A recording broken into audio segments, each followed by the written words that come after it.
This is Roger with Wheel Kinetics. We're selling this truck. Boy, people have been waiting for a long time for this truck. We bought it about a month ago. It's a theft recovery on a salvage title.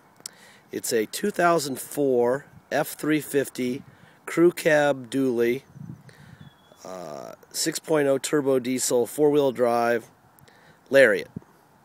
It's being sold on a salvage title due to theft. It is not wrecked.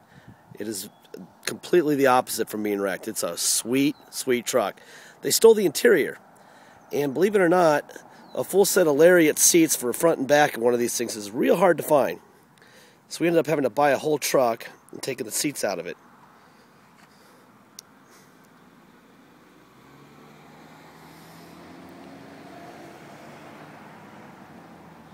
Then we got the seats out of it, and out of the truck, the parts truck that we bought, and lo and behold, it needed to have repair work done on it. So we had to send the seats themselves out and get them repaired.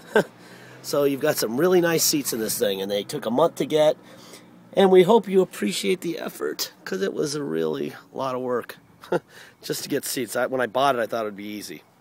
Wrong. Anyway, it's a really pretty truck. Runs great. God, usually these things have really stiff feels to them, and you feel every bump, but driving it over here, spectacular. Tires are, they're all right condition. I would say probably 30 to 50% tread. The outside wheels on the dually are a little bit lower, probably 20 or 30% tread. On the inside wheels, tires look like they're about 50 or 60%. The front tires look like they're about 50%. A couple little dings right there on that fender.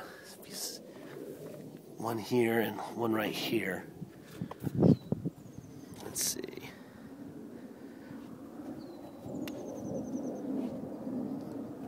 There's a little scratch right here, right in front of the wheel well. Those wheels are pretty. Nice polished aluminum. Anyway, there's that. This is the outside dually tire. That's the inside tire. As you can see, the inside tire has a lot more tread than the outside tire. The only thing I can see that's ever happened this bad is this rear bumper is pushed in. I don't know if you can see that or not. It's pushed in a little bit right here. First I didn't notice it, but that's what it looks like. Either get a come along and pull it out, or get a new bumper and slap it on, one or the other. Anyway, you got a fifth wheel receiver there, and you have this guy, plug for it. And you've got the traditional gear. There's your plugs for the regular tow hitch. There's that. Got a little bit of rock chipping, but for a tailgate on a dually, this is looking pretty pristine, really.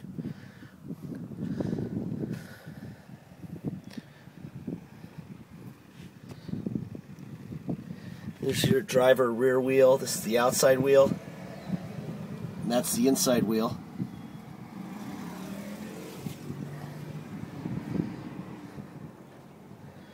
It's a really good looking truck. They punched the lock cylinder here.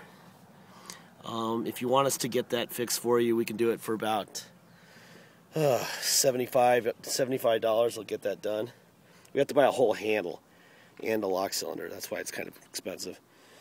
Let me show you the roof. There's your roof. There's the bed from the front. Let's open the hood here. It was a real pleasure driving this thing over here. Very unusual to have a big truck like this be comfortable to drive. Anyway, these are factory fenders, as you can see.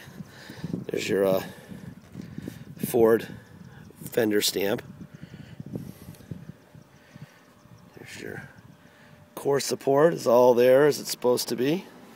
There's your Ford. There's this fender, and there's its stamp right there. Right there. Anyway, not much to report in there. Let's see. Go to the back seats. The seats look unbelievable now. Here's the door panels. They put tape over the top of these window switches to hide the light that illuminates in here when they steal them. So that's what this is. Our detail shop did a horrible job of, but that comes off. That white stuff's going to come off. I should talk to the detail shop tomorrow. Anyway, I'm sorry about the glare in here, but it's a very bright summer day. The carpet looks great. The back seat looks absolutely brand spanking new. It should. Better. Cost me a fortune. Got a center armrest there. The only thing we couldn't replace, or well, we could have, but we'll leave that up to you if you want to do it or not. There's the VIN. Is the overhead console. This is a piece of trim that we're missing here. This piece right here that goes around this thing is just a piece of trim. There's the computer right here. Okay. All it needs is a decorative piece. It's $119. So if you want us to get it, you can add it to the price. You know, we were just going to put a headliner over it and fill the hole in, and we thought, I just couldn't buy a $119 piece. That armrest that's missing, we have ordered. It's $17. Well, we're going to put that in. But as far as this is concerned, that's up to you. Or maybe you can find it on eBay for $9 or something. We've already tried, but that $119 piece of plastic, it was just not very palatable after the beating I took for these seats. So, all right. Anyway, we've got tilt wheel over here. There's your tilt up and down. You got your cruise control here. The steering wheel was a little rough, so we dyed it. We had a dye guy come in and dye it because it had all that, you know, nasty wear on it. It's kind of gross. And there's your cup holders. Seats are really nice. What's that? Let's see. There's your dash, your front carpet. Obviously, they stole the radio. Not exactly a shocker. There's air. Air's blowing ice cold. Let's see. Let's go to the miles. Yikes. Glare there. 153,612. I've had this thing running for at least 2 hours now. Before I even came up here, so maybe almost 3 hours. Tranny temperature is below halfway. Temp gauge is below halfway. Got great oil pressure. It runs like crazy. You barely feel the shifts. Actually, you can't. I was really surprised about that too. Here's the overdrive on and off. And then we're gonna go. Let's see. Let's put it in neutral. And we will go to four-wheel high. I'm sorry. There's four-wheel high. Put it in gear.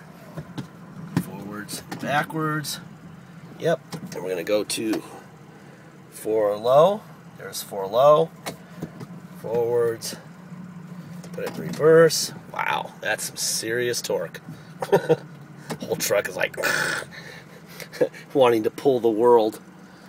All right, put it back in 2 high and let's go for a ride before we run out of time. Only got a minute to go. Anyway, really, really nice truck, people. For some reason, when you put the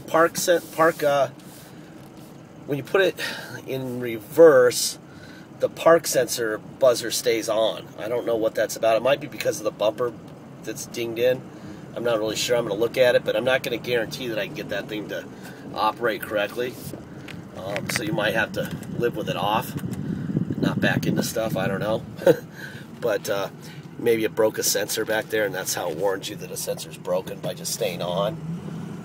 I just prefer to turn it off and look behind me when I back up.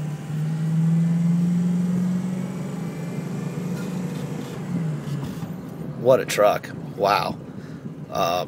You can make no mistake buying this truck. Do not go pay $70,000 for one of these. You can buy this for a lot less. Thanks a lot.